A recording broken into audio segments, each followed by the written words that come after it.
Stephen or Steve? Doesn't matter. Stephen P. Jobs is fine. Steve Jobs is fine. And correct President of Next Computer Incorporated.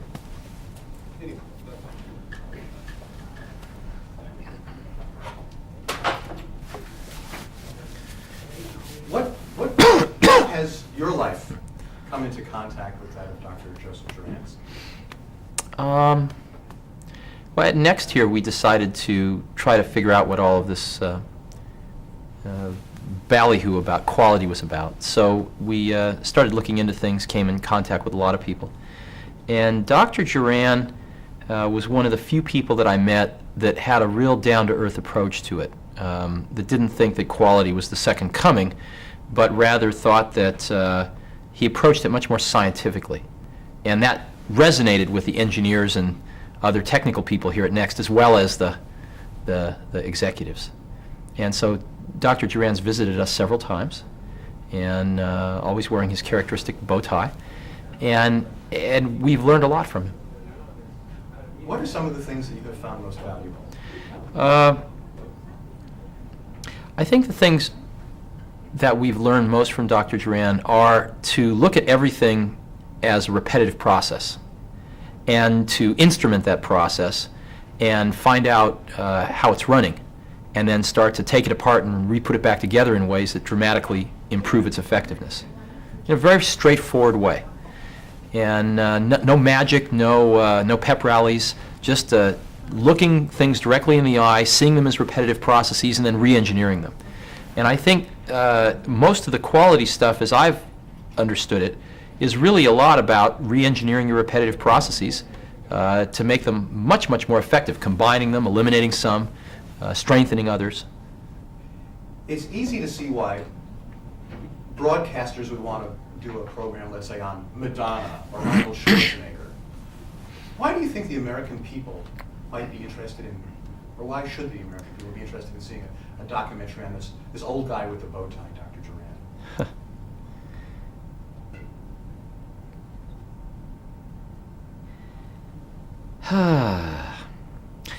America's in a tough spot right now, I think.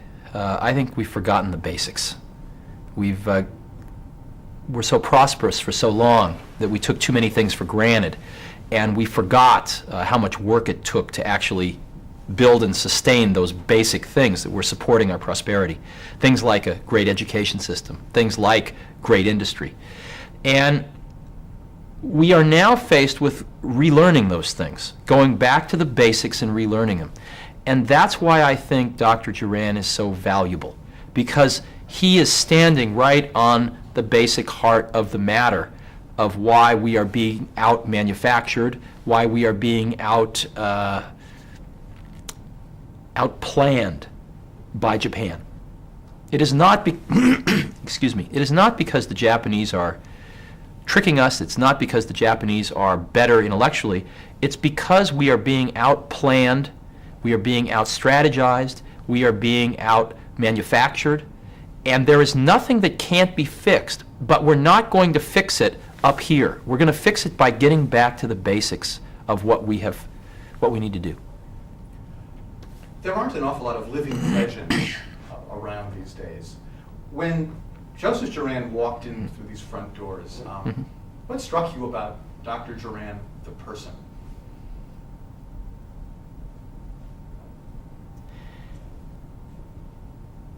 I've had an opportunity to meet a few great people in my life, and they all have had one characteristic in common, which is that they treat everyone the same.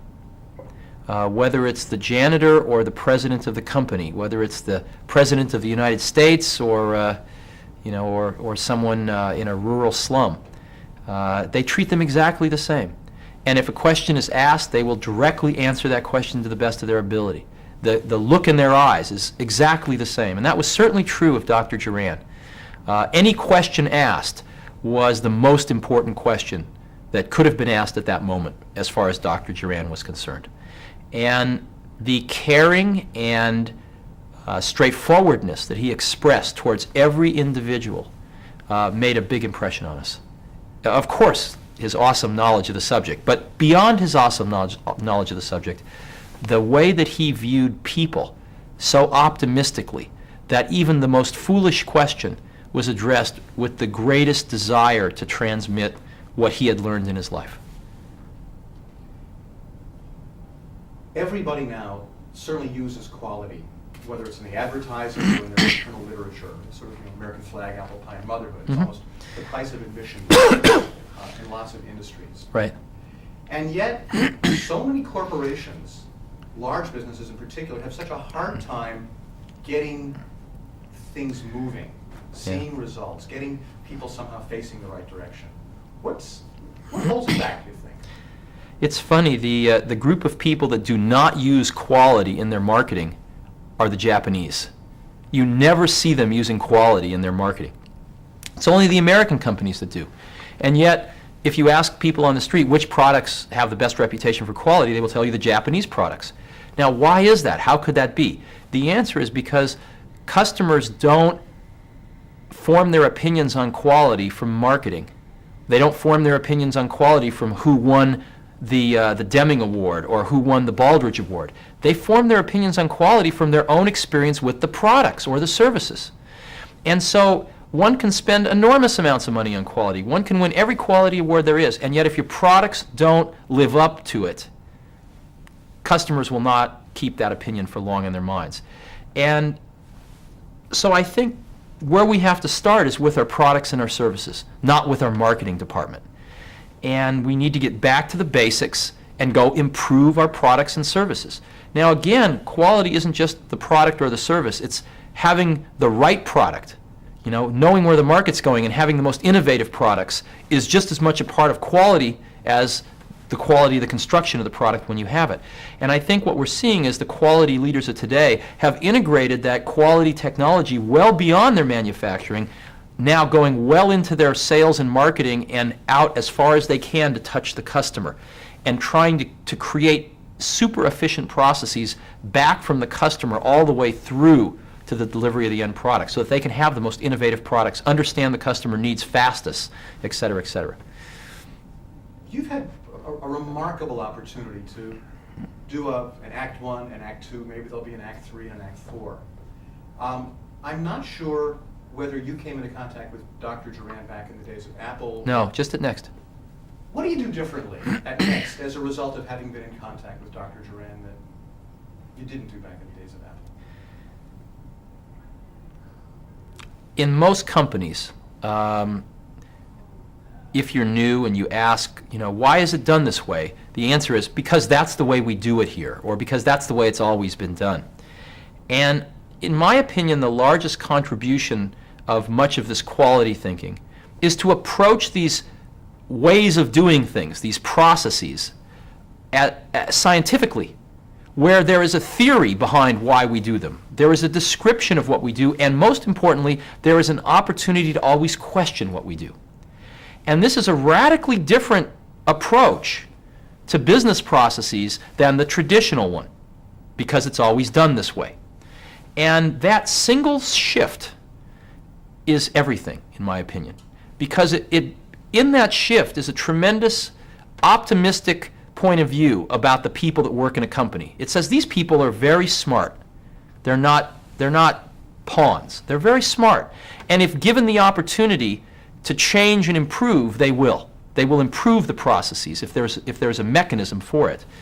And that optimistic humanism I find very appealing. And I think we have countless examples that it works. Part of this way that this optimistic humanism is expressed in companies are the things to which the people who control corporations say yes to requests and recommendations that are made to them. What kind of things are you saying yes to here at Next as a result of Dr. Juran's teachings or exposure that you might never have said yes to before? Well, I think your question actually capsulizes what's wrong. The whole philosophy behind these newer quality approaches is that people shouldn't have to ask management permission to do something that needs to be approved. Authority should be vested in the people doing the work to improve their own processes, to teach them how to measure them, to understand them, and to improve them. And they should not have to ask for permission to improve their processes. So I think a lot of the philosophy behind this quality stuff carries with it a flattening of the traditional hierarchical organization and a distribution of authority to the people who are best in the position to decide what should happen to improve these processes, the people doing the work themselves. And so the permission that's given because of this quality philosophy is the permission to not have to ask permission. The two quality gurus in America today who seem to be getting the most press and the most notoriety are Joe Juran and Dr. Deming. Right. Obviously, you're familiar with Dr. Deming and the Deming Prize. What do you see as the significant contributions of both men? I've never met Dr. Deming and I've never read his books, so I'm ignorant. Can't tell you. When you think back 5 or 10 years, Dr. Juran is going to be gone at some point, and all that's going to be left are his tapes and his books. What are going to be your fondest memories of Dr. Juran?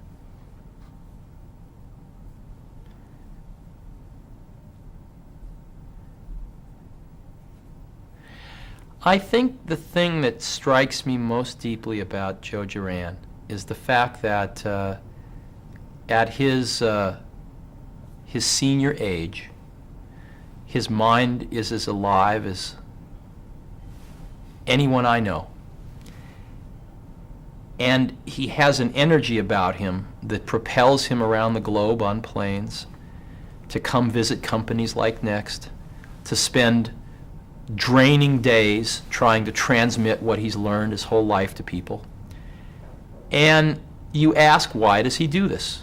And where does he get the energy for it? And there is clearly something in his heart that's propelling him. His pocketbook's not what's propelling him. His heart is propelling him. And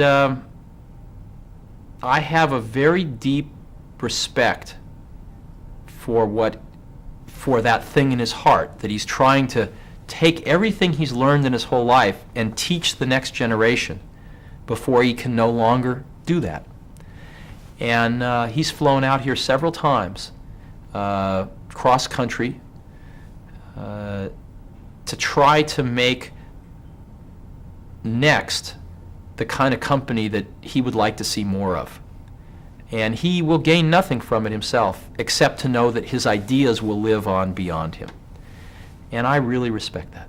And I found him to be an incredibly warm individual with something big in his heart. You raise an interesting point that he treats everyone the same. Mm-hmm.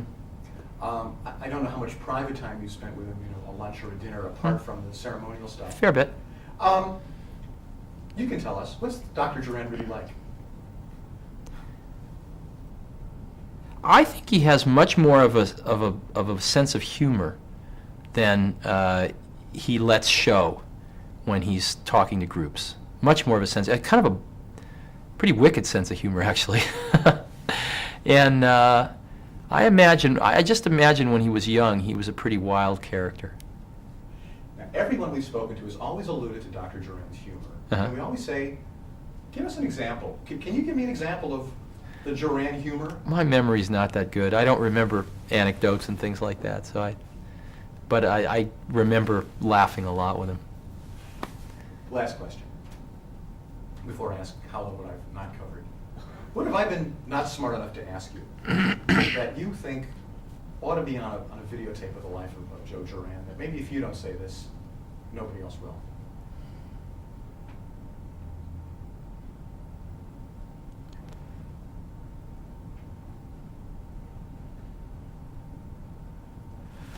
Oh,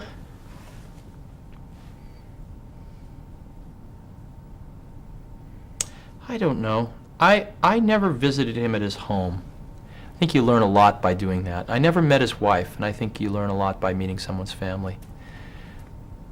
Joe Juran is clearly a person that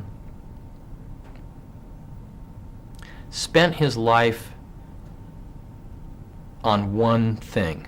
He found his great subject early in life, and he pursued it over decades. And he's made a deep, deep, deep contribution that will last well beyond his physical years.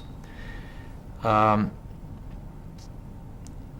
like most people that do that, there is, below the surface, great sacrifices they've made to do that. In some cases with their family. In some cases with a lot of other things they might have wanted to do with their lives. And I don't think Joe Juran would be an exception. Matter of fact, I think he would be he would follow that. And I imagine that if one scratches the surface a little bit, one will find some sacrifices in his life that he's made to follow the pure path that he has that most people don't see, and then that maybe you have a chance to explore. So, but I don't know them myself. You can sense that they're there. Actually, I lied. It's not the last question. You suggested something. Clearly, with Joe Juran, your life has been focused by a passion. And you have seen that passion fulfilled and you've seen promise realized quite early. When you think back, Joe Juran's early successes, certainly in Japan, were in the early 50s, 50, 54. And yet it has taken literally 30 to 40 years before America has come around to kind of giving Joe Juran the recognition that he really does deserve in his teachings and his philosophies. What do you think it is in Joe Juran that has sustained him for 30 to 40 years where those audiences were not so willing to listen? That's a very good question. And I think most people that are able to make a sustained contribution over time rather than just a peak are very internally driven. You have to be. Because in the ebb and tide of people's opinions and of fads, there are going to be times when you are criticized, and criticism is very difficult. And so when you're criticized, you learn to pull back a little and listen to your own drummer. And to some extent, that isolates you from the praise if you eventually get it too. The praise becomes a little less important to you, and the criticism becomes a little less important to you in the same measure. And you become more internally driven. And I think Joe Juran has clearly had those experiences and become very internally driven. And I think he felt the bedrock of the truth of his pursuits, and that's what kept him going. I don't think that he got. I think that the great satisfaction that he got from Japan did not end in the 50s. I think he probably looks at Japan as something that he helped nurture along, and as every decade has passed, he sees his ideas blossoming even more. So I'm sure he gets tremendous satisfaction from having injected a very important ingredient into the early post-war culture of Japan, and he probably sees that in every branch and leaf of a fairly large tree. And I think what he's trying to do now is to make sure that he gets that into the future culture of American industry as it rebuilds itself. And I think if he is successful, which I think he is on the verge of being, that in his last breath he will feel comfortable knowing in the decades to come that his work will get recognition. So, as we say, thank you, Mr. President. okay. You've got a microphone now. Yeah.